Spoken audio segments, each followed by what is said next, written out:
Regardez votre portefeuille une seconde.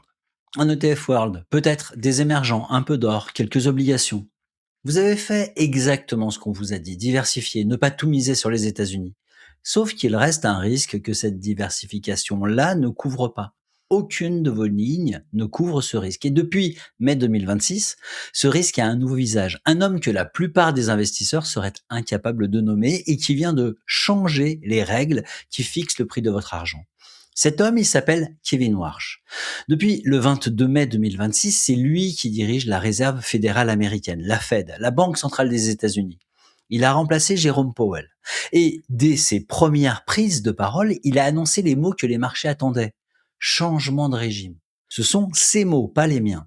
Alors, vous allez me dire, la Fed, les taux américains, en quoi ça me concerne moi si j'ai justement diversifié en dehors des États-Unis? Et c'est toute la question. Il y a une réponse à ça, une question en fait que je garde pour la fin de cette vidéo, celle qui décide si votre diversification vaut vraiment quelque chose ou pas. On y arrive. Et cette diversification qui ne protège pas, je ne vous en parle pas en théorie. Je l'ai découverte en 2008 en pleine crise sur mon propre portefeuille. Ça m'a coûté cher. Je vous raconte ça dans une minute. Et parce que je sais que la première réaction c'est oui mais moi, où est-ce que j'en suis exactement de tout ça? J'ai mis en description un diagnostic gratuit, quelques minutes, et il vous dit votre exposition réelle à ce problème. On y revient plus bas. Alors, qu'est-ce qui a changé au juste? Eh bien, trois choses. Warsh a raccourci les communiqués de la Fed. Il a supprimé ce qu'on appelle les forward guidances. La forward guidance, la petite phrase où la Fed prévenait à l'avance de ses intentions sur les taux d'intérêt. Et il veut revoir la façon même dont on mesure l'inflation aux États-Unis. La traduction en bon français, avant, la Fed vous tenait par la main. Elle disait voilà où on va, préparez-vous. Maintenant, elle décide et vous découvrez après.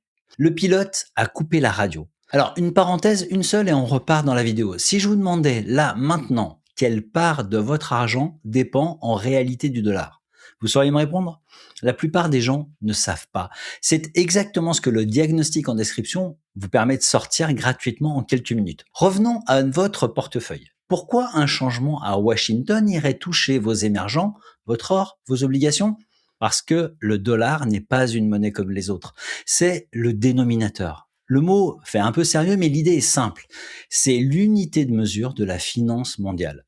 La majorité des réserves des banques centrales, c'est du dollar. L'essentiel des matières premières, le pétrole, l'or, se paye en dollars. Et une grande partie de la dette des pays émergents est libellée en dollars. Autrement dit, ils empruntent dans une monnaie qu'ils ne fabriquent pas. Et vous, quand vous avez construit votre allocation, vous avez pensé au dollar une seule fois ou vous avez raisonné en zone géographique et point?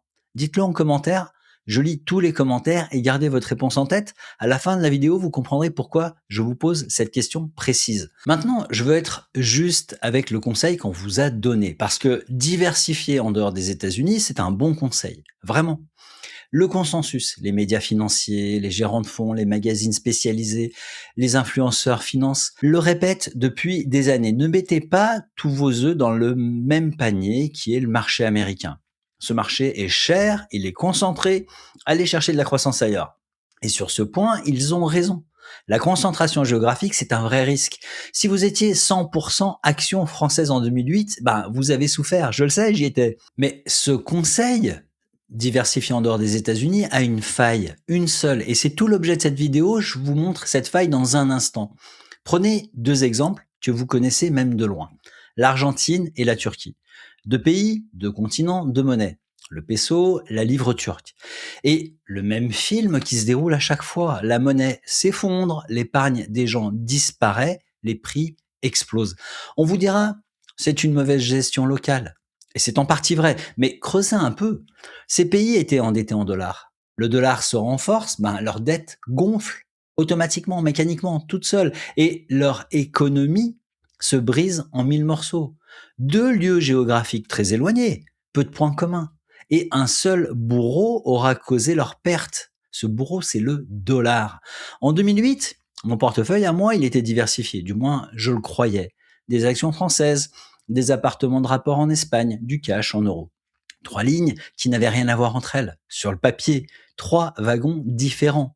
Sauf que quand la crise est arrivée, tout a chuté en même temps. les actions, l'immobilier espagnol, le reste.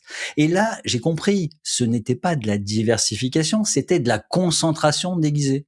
3 wagons, oui, mais accrochés au même train, le même euro, la même Europe, le même choc. J'ai retenu la leçon. J'ai diversifié mon portefeuille géographiquement depuis. Et pendant des années, je me suis dit, ben voilà, maintenant, je suis couvert. Sauf que non, il m'a fallu du temps pour voir l'étage qui était sous mon allocation. Parce que sous la géographie, il y a une couche que presque personne ne regarde. Et cette couche, c'est le régime monétaire. Et là, il n'y en a pas 36, il y en a qu'un. Et il domine tout. Bah, c'est le dollar. Vous venez de le voir avec l'Argentine et la Turquie, mais le même mécanisme touche tout ce que vous détenez. Des actions vietnamiennes, du réal brésilien, de la roupie indienne. Le jour où la Fed durcit le ton et où le dollar se renforce, ben, ces lignes-là, elles trinquent en premier. Leur dette est en dollars. Le dollar monte, ben, l'ardoise monte. Sans qu'il n'ait rien fait. Alors oui, vous avez changé de wagon. Des actions américaines, des pays émergents, de l'or, ce sont des wagons différents. Mais c'est le même train. Et la locomotive ici, c'est le dollar. Changer de wagon, ce n'est pas changer de train. Alors, qu'est-ce qu'on fait de ça concrètement? Eh ben, on ne jette pas la diversification géographique. Elle nous est bien utile pour aller chercher les poches de croissance. Mais on ajoute une deuxième question lorsqu'on analyse une opportunité d'investissement. Celle que presque personne ne pose. Pas seulement dans quel pays je suis, mais à quel régime monétaire je suis exposé et à quel niveau. Alors ici, 3 réflexes simples. Un, regardez la part de vos actifs dont la valeur dépend directement du dollar, même ceux déguisés en international. 2, demandez-vous ce qui, dans votre portefeuille, monte quand le dollar devient imprévisible. L'or, historiquement, joue ce rôle d'amortisseur. 3, arrêtez de suivre uniquement les résultats trimestriels des entreprises. Commencez à suivre le régime monétaire lui-même, les décisions de la Fed, sa façon de mesurer l'inflation. C'est devenu la vraie variable de contrôle.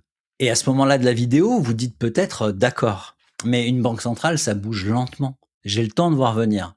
J'ai cru ça aussi. Laissez-moi vous raconter le 15 janvier 2015. Ce matin-là, la Banque nationale suisse tenait une promesse depuis 3 ans. Un court plancher entre l'euro et le franc suisse. Une garantie. Les investisseurs dormaient tranquilles en comptant sur l'engagement de la Banque nationale suisse. Et en une matinée, sans prévenir, les Suisses ont abandonné cet engagement de court plancher. Le franc a bondi de 20% en quelques minutes. Des courtiers ont fait faillite, des épargnants qui se croyaient couverts ont été ruinés. La leçon à en tirer, les garanties des banques centrales peuvent disparaître du jour au lendemain. Pas en un an, en une matinée. Et un homme qui vous a dit lui-même qu'il supprime les préavis, Kevin Warsh, qui annonce qu'il supprime les forward guidances, c'est exactement ce risque-là qui se profile. En plus grand, plus gros, sur la monnaie qui alimente toute la planète.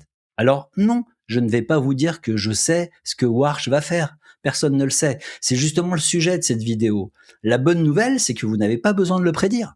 Vous avez besoin d'une seule chose, savoir où vous êtes exposé. Un pilote qui vole dans le brouillard ne devine pas le relief, il regarde ses instruments.